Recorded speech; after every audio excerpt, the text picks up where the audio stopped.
Welcome back to How to Cake It. This week I am making a dinosaur cake as requested for my son's 3rd birthday. Specifically a green dinosaur cake that is chocolate inside. Don't forget to subscribe to my channel. There are new videos every Tuesday. To make this dinosaur cake, I am using 8 pounds of my ultimate chocolate cake batter. If you would like the recipe for my chocolate cake and to find out how I divided my batter between my pans, check the link below. I actually baked some of my batter in a bowl. I level it completely flat, leaving the cake in the bowl and using the edges of my bowl as a guide.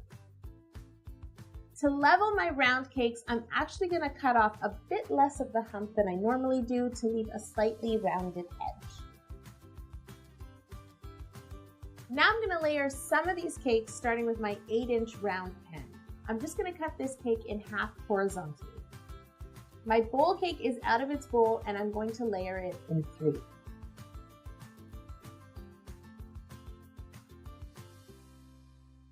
It's time to simple syrup all of my cake layers. If you don't know what simple syrup is, there's a link below to my recipe. There's also a link to buy this simple syrup bottle and this festive outfit. You look so festive. You're just over Halloween. We are also over Halloween because it's time for the holidays. Today's the day. Registration for Camp Cake is open. This time we're doing a holiday edition. We're gonna bake together live in real time and create some amazing holiday treats. I'm in my kitchen, you're in yours. Early bird pricing will only last until November 10th, so do not miss out. And don't forget, when you sign up for Camp Cake, you get my Holiday Baking Hacks ebook for free.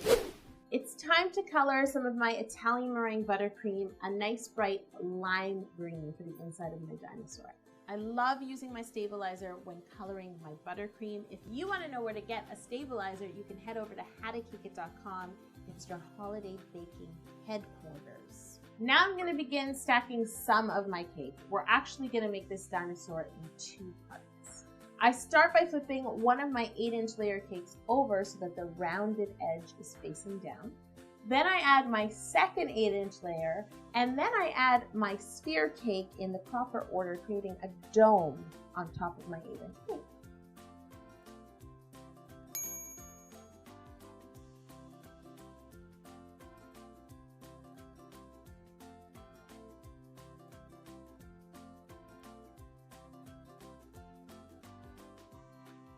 Now I'll move on to the second part of this cake. I take my 6-inch round cake and flip it over so the rounded edge is down once again. Fill it with my lime green buttercream. Then I place the second 6-inch layer on top with the curved edge on top this time. I'm going to work on the larger of my 2 cakes first, this being the bulk of the dinosaur's body. I want to create a spine on this dinosaur for the spikes that I'm going to add later on. So I begin by carving down from the top center of the dome in either direction, just to taper him out a little and really define a spine.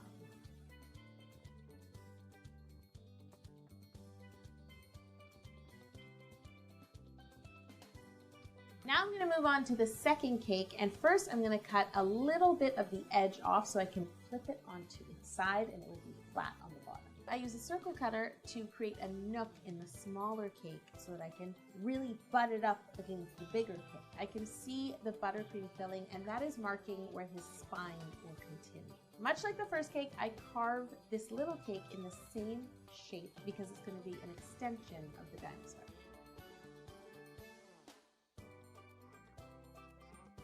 I need to butt my 2 cakes together to form the dinosaur's butt. What?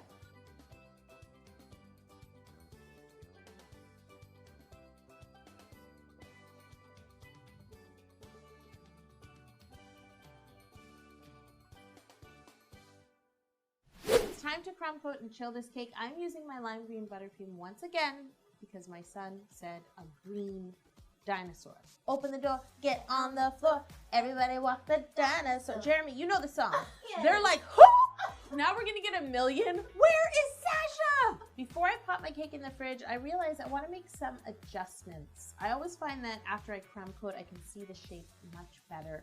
So I decided to shave off a little bit of his front to create a bit of a belly, and I trimmed down the butt part of the dinosaur. Just tapered it a little more. It's looking a little rounded. There's nothing wrong with a rounded butt. It's very in style. But I don't think that CAKEASAURUS Rex dinosaurs had that. The CAKEASAURUS Rex was not a Kardashian. After I've made those adjustments, I pop my cake in the fridge to chill. Now I'm gonna ice my cake one more time and chill it before moving on to fondant. Okay, so Ice, like Ice Age, like dinosaurs. This is all coming together. If you find that you have ridges in your buttercream after icing it the second time, you could smooth them out with wet fingertips or a little icing spatula and a little bit more butter.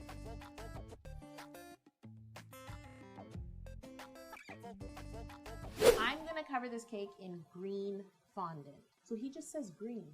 And I'm like, there's like 50 shades of green. So I just picked the easiest green. I can't get my son to nap. I can't get him to eat everything I want to. He nags me. He nags. 3-year-olds nag. The cake, I got this. There's no mistaking. This fondant is green. You know, I have 99 problems. The cake ain't green. I roll out my green fondant to be big enough to cover my entire dinosaur body. I pick it up with my French rolling pin and drape it over the dinosaur and then smooth it all out over the butt, over the body with my hands. I tuck the fondant under as neatly as I can and trim away the excess.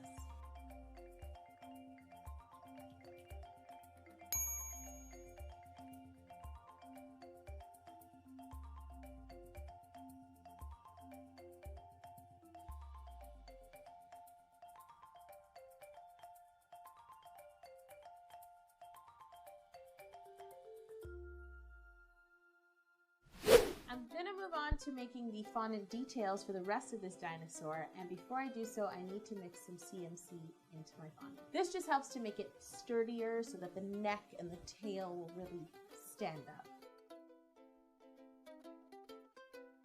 To create the neck of my dinosaur, I first roll out a tube of green fondant, and then I insert a sharpened dowel down the center of that tube. I want to shape this tube so it's sort of thicker at the bottom where the neck will meet his body and more tapered at the top so his head can sit on. I insert one end of the dowel into the body of the dinosaur, leaving the neck on top.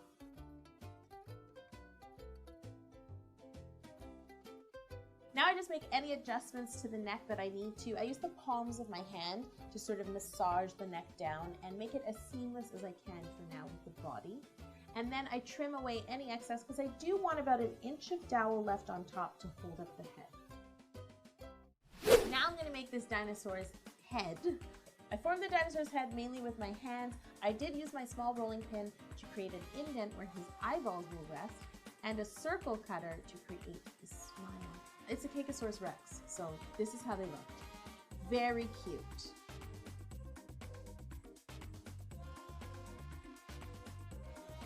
It's time to add this cute little head onto my CAKEASAURUS Rex. I just pop him down on top of the point of my dowel and he's nice and secure. To create the tail, I roll out a tube of fondant that is much thicker on one end and then tapers down to a point at the other. Before adding the tail to my dinosaur's body, I need to cut away some of the fondant so that it really just curves around the body. I tried to do it with a knife first and ended up using a circle cutter. Now I want to fill in the seams on this dinosaur between the neck and the body and the tail and the body. I used some of my green fondant that I had left over that did not have CMC in it and softened it quite a bit with some vegetable shortening. Then I rolled that fondant into a tube and I wrapped it around the base of the neck.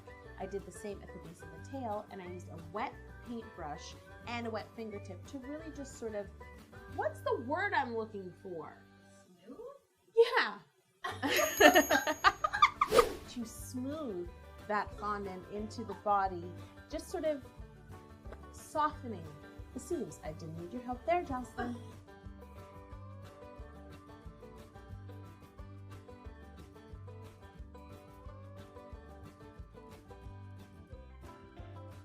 If you don't have 12 free hours to make a green dinosaur cake, just remember that at Camp Cake, we do simpler yet delicious desserts and baking projects. As well, in my Holiday Baking Hacks ebook, nothing takes 12 hours.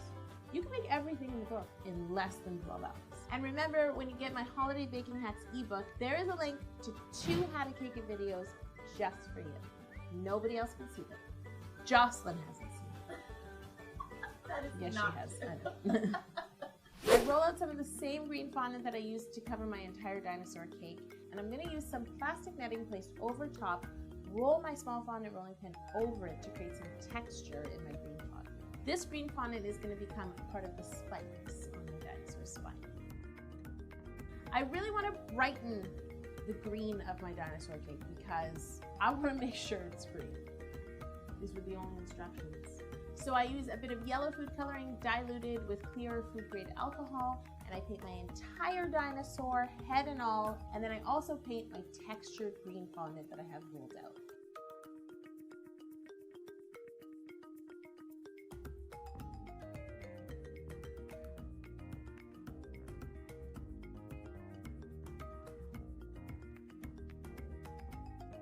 I'm going to make the feet of this dinosaur using some more of my CMC green fondant. I rolled it into a ball and cut that ball into 4 portions. And then I just formed sort of rounded feet and used a sculpting tool to make 3 toes.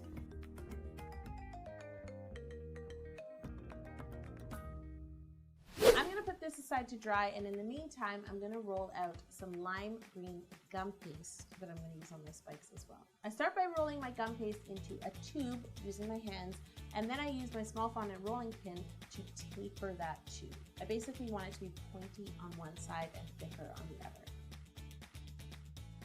Now I use my triangle cutters to cut out some spikes.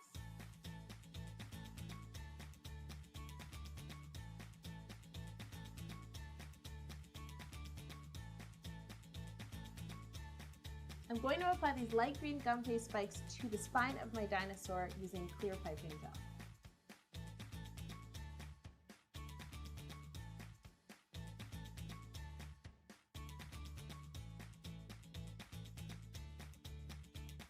Then I use my triangle cutters again to cut more spikes from my textured dark green fondant and add those triangles to either side of the light green spikes.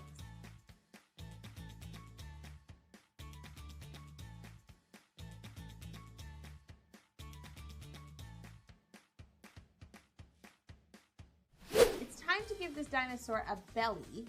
He does eat a lot of chocolate cake after all. This dinosaur was a cocavore.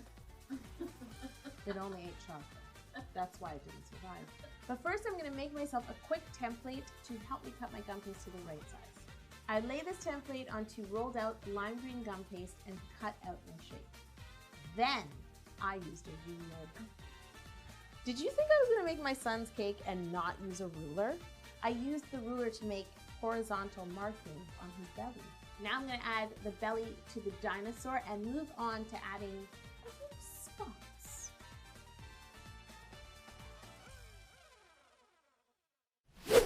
I used more of my lime green gum paste rolled out nice and thin and a selection of round piping tips to cut out various size circles. Then I added the spots in a random pattern. Really? Well, random according to Yolanda. I made sure there was the same amount of dots on either side and in the same amount of sizes. This guy needs a tooth. You know what he needs? A tooth. For the tooth, I rolled out some white gum paste and used a couple of circle cutters to cut out a tooth. Then I added it in his mouth and trimmed it at the sides so it would fit inside his mouth. We've done a character with 1 tooth before. Ooh. Guys, what other 1-tooth cake have I made on How to Cake? If you want to see some of my other character cakes, I have a full playlist. Check it out. There's a link right over here. Should I point to it with my party hat? Go for it. The link is here. It's time to give this dinosaur some eyeballs. I formed his eyeballs inside of an old little teaspoon I have that's like a perfectly rounded little dome. I love it. So I just softened my gum paste, pressed it in, let it sit for a moment, and then cut it flush and banged it out of the spoon, and then I made a second eyeball in the same way.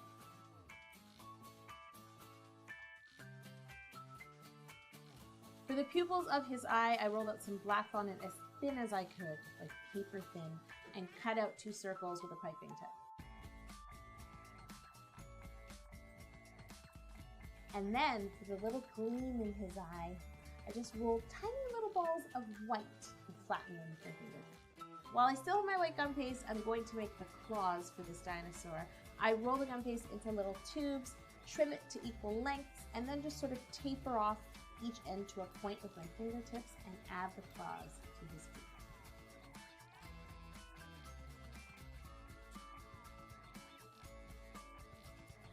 He needs nostrils to smell. So I used a pointed sculpting tool. I created 2 nostrils. Again, like I said, I got 99 problems, but a cake ain't one.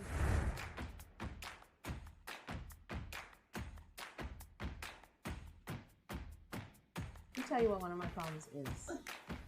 I wore this hat, we had dinosaurs everywhere, I placed the cake down in front of my son, and he went, "A green dinosaur? I wanted a brown one." No, he didn't. After he told me green dinosaur. No, he didn't. 50,000 times. Oh my Excuse me, Lord. when did you decide that? 1 second ago? Are you kidding? Did I say he was a difficult client or what?